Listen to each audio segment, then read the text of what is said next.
Welcome to guys kitchen. இன்னைக்கு நம்ம சேனல்ல கன்னியாகுமரி ஸ்பெஷல் கார்த்திகை பண்டிகைக்காக ஸ்பெஷலா சவுத் தமிழ்நாடுல எல்லாம் செய்யக்கூடிய இலை கொழுக்கட்டை எப்படி செய்யறதுங்கிறத பார்க்கலாம். பாருங்க, இலையில வச்சு வேக வச்சதுதான். எப்படி நார்மலா நம்ம செய்யற மாதிரியே நல்லா வெந்து சாஃப்டா ரெடியா இருக்கு. எப்படி செய்யறதுன்னு தெரிஞ்சுக்கிறதுக்கு வீடியோ ஃபுல்லா ஸ்கிப் பண்ணாம பாருங்க. இது வரைக்கும் காய்ஸ் கிச்சன் சேனலை சப்ஸ்கிரைப் பண்ணாதவங்க சப்ஸ்கிரைப் பண்ணிக்கோங்க. பக்கத்தில் இருக்க பெல் ஐக்கானை ப்ரெஸ் பண்ணி ஆளுங்கிற ஆப்ஷனை கிளிக் பண்ணிக்கோங்க. இலை கொழுக்கட்டை செய்யறதுக்கு 1 கப் இடியாப்ப மாவு எடுத்திருக்கேன். இந்த இடியாப்ப மாவு நம்ம வீட்டில் ரெடி பண்ண மாவா இருந்தாலும் சரி, இல்லை கடையில் வாங்குற மாவா இருந்தாலும் சரி, எது வேணாலும் எடுத்துக்கலாம். 3/4 கப் வெல்லத்தை பொடி பண்ணி வச்சிருக்கேன். அதே 3/4 கப் அளவுக்கு துருவன தேங்காய், ஒரு 1/2 டீஸ்பூன் எள்ளு, ஒரு 1/4 டீஸ்பூன் சுக்குப்பொடி. சுக்குப்பொடி இல்லை ஏலக்காய் பொடி, உங்களோட ஆப்ஷன் எதுவோ அதை சேர்த்துக்கலாம். ஸ்டவ்ல ஒரு பேன் வச்சிருக்கேன். இதுல வெல்லத்தை சேர்த்து கொஞ்சமா தண்ணி சேர்த்து நல்லா சூடு பண்ணிக்கலாம். பாகுபதம்லாம் இல்லை, வெல்லம் நல்லா கரைஞ்சு வடிகட்டுறதுக்காக தான் சூடு பண்றோம். பாகுபதம் எதுவும் தேவையில்லை, நல்லா கரைய விட்டா மட்டும் போதும். வெல்லம் நல்லா கரைஞ்சு ரெடி ஆயிடுச்சு. இதை நல்லா ஆற வச்சுட்டு வடிகட்டி எடுத்துக்கலாம். ஒரு மிக்சிங் பவுல் எடுத்திருக்கேன். அதில் ஃபர்ஸ்ட் இடியாப்ப மாவு சேர்த்துக்கலாம். அதோட துருவன தேங்காய், எள்ளு, சுக்குப்பொடி எல்லாத்தையும் சேர்த்துக்கலாம்.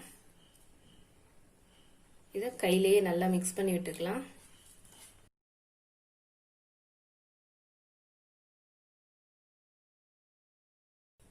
நல்லா கலந்ததுக்கு அப்புறம் வடிகட்டி வச்சிருக்கிற வெள்ளைப்பாகு சேர்த்துக்கலாம்.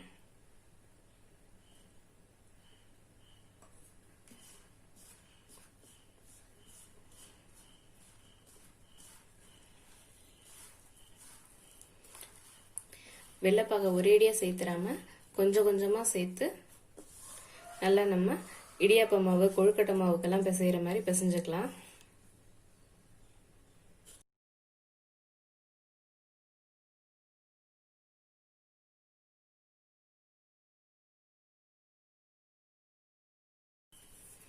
மாவு இப்படி பிடிச்சா நல்லா பிடிக்க வரணும், உதிரியா வரக்கூடாது. கொஞ்சம் பாகு சேர்த்து பிசைஞ்சுக்கிட்டா கரெக்டா இருக்கும். பாகு நான் ஃபுல்லா சேர்க்கல, அதுலயே கொஞ்சம் மீதி இருக்கு. மாதிரி மாவு வந்து எந்த அளவுக்கு ஈரப்பதத்தை இழுக்குதோ அந்த அளவுக்கு தகுந்த மாதிரி சேர்த்துட்டா போதும். வெள்ளைப்பாகு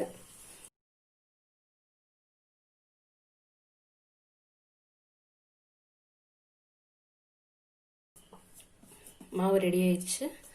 ரொம்ப இலக்கமாவும் பிசைஞ்சிடக்கூடாது, இந்த அளவுக்கு திக்கா இருந்தா போதும்.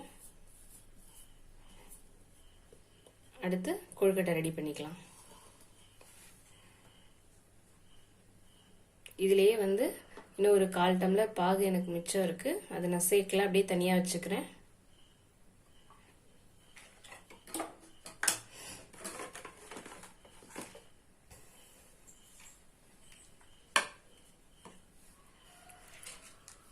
ஒரு 10 மாயிலை எடுத்து நல்லா கழுவிட்டு சுத்தம் பண்ணி வச்சிருக்கேன். இதுல வச்சுதான் நம்ம கொழுக்கட்டை செய்ய போறோம்.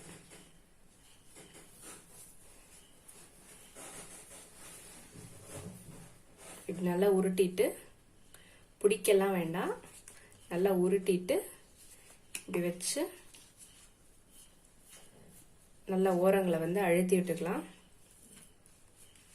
அழுத்தி விட்டுட்டு இந்த காம்பை வந்து இலையோட அடுத்த பக்கம் வச்சு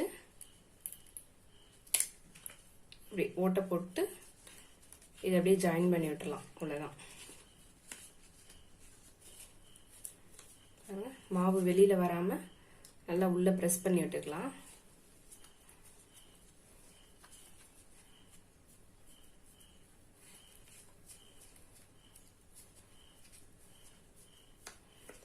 இது மா இலையில செய்யறதுனால அந்த இலையோட ஃப்ளேவரும் சேர்ந்து கொழுக்கட்டையோட டேஸ்டே வித்தியாசமா இருக்கும்.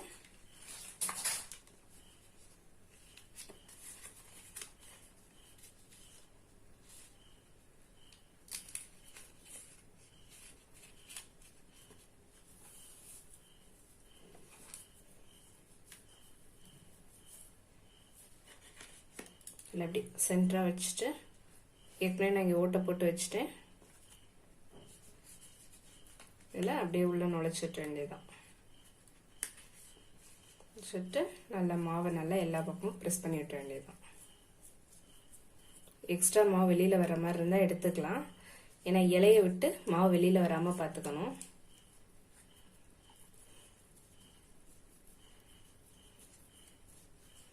இதே மாதிரி நான் எல்லாத்தையும் செஞ்சு ரெடி பண்ணிட்டு காட்டுறேன்.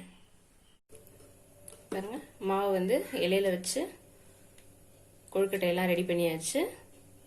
இப்போ ஒரு சைடு இட்லி பாத்திரத்தில் தண்ணி காய வச்சிருக்கேன். இப்போ இதை வேக வச்சுக்கலாம். இட்லி பாத்திரத்தில் நல்லா தண்ணி சூடு வந்துருச்சு. இப்போ கொழுக்கட்டை ஒன்று ஒன்றா எடுத்து வச்சுக்கலாம்.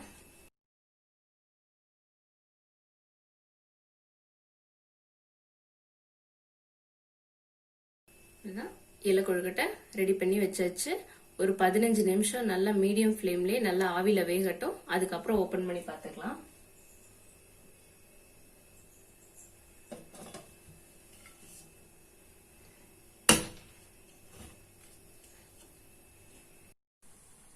கொழுக்கட்டை வேக வச்சு 15 நிமிஷம் ஆயிடுச்சு.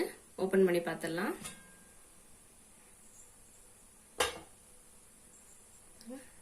நல்லா வெந்து அந்த ஷைனிங் தெரியுது. இலையை விட்டு வெளியே வர ஆரம்பிச்சிருச்சு. இலையும் வந்து நல்லா பழுத்துருச்சு. இப்போ ஸ்டவ் ஆஃப் பண்ணிக்கலாம். கொஞ்சம் ஆற விட்டு கொழுக்கட்டையெல்லாம் வெளியில எடுத்துக்கலாம். என்னோட இலை கொழுக்கட்டை நல்லா ஆறி ரெடி ஆயிடுச்சு. இதை அப்படியே ஓபன் பண்ணி எடுத்துக்கலாம். பாருங்க, சூப்பரா வந்திருக்கு. இது நம்ம இந்த இலையில வச்சு செய்யறதே, நம்ம எந்த இலையில வச்சு செய்யறோமோ அதோட ஃபிளேவரும் இறங்கி அந்த கொழுக்கட்டையோட டேஸ்டே நல்லா டிஃப்ரெண்டா இருக்கும். அதுக்காக தான் இது வந்து இன்னும் வாழை இலை, பனை ஓலை எதுல வேணாலும் நம்ம ட்ரை பண்ணலாம். பனை ஓலை கொழுக்கட்டை இன்னொரு வீடியோல நான் போடுறேன். இது வந்து சவுத் தமிழ்நாட்டில் கன்னியாகுமரி, நாகர்கோவில், திருநெல்வேலி சைட்லாம் ரொம்ப ஸ்பெஷல். அதுவும் இந்த கார்த்திகைக்கு இந்த கொழுக்கட்டை வந்து ஸ்பெஷலா செய்வாங்க. நீங்களும் இதை ட்ரை பண்ணி பாருங்க. இந்த வீடியோ உங்களுக்கு பிடிச்சிருந்தா லைக் பண்ணுங்க, ஷேர் பண்ணுங்க, கமெண்ட் பண்ணுங்க. இது வரைக்கும் காய்ஸ் கிச்சன் சேனலை சப்ஸ்கிரைப் பண்ணாதவங்க மறக்காம சப்ஸ்கிரைப் பண்ணிக்கோங்க. பக்கத்துல இருக்க பெல் ஐக்கானையும் பிரஸ் பண்ணிக்கோங்க. தேங்க்ஸ் ஃபார் வாட்சிங்.